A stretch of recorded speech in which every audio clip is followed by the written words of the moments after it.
আসসালামু আলাইকুম বন্ধুরা, আশা করি সবাই ভালো আছেন। আমি আবার চলে আসলাম আপনাদের মাঝে কিছু কথা বলার জন্য। কথাগুলো একটু মনোযোগ দিয়ে শুনবেন।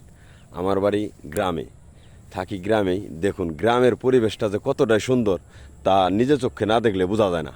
দেখুন পরিবেশ কাকে বলে। এখন ধানের সিজন, ধান লাগাইছে, তার পাশে আছে বিশাল কলা ক্ষেত। তারপরেই দেখুন কত সুন্দর পরিবেশ, চতুর্দিকটায় পরিবেশ, এক জায়গায় এক ফসল। ওইখানে আবার ভেন্ডি গাছ, ভেন্ডি ছিটতাছে, ওই যে দেখুন কত সুন্দর একটা পরিবেশ।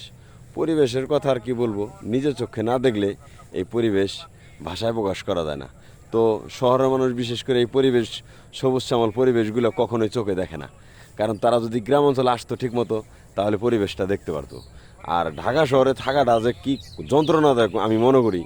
যে ঢাকার ভিতরে গাড়ির শব্দ, ধুলাবালি, দুর্গন্ধ, কি একটা পরিবেশ ভাই। ওই পরিবেশে মন কোনোভাবেই টিকে না ভাই। আর গ্রামে আসলে নিঃশ্বাস ভরে দম টানতে পারি। কত সুন্দর একটা পরিবেশ ভাই। দেখুন আপনারা আসবেন, দেখবেন, ইনশাল্লাহ ভালো লাগবে। ভালো থাকবেন, সুস্থ থাকবেন। আল্লাহ হাফেজ।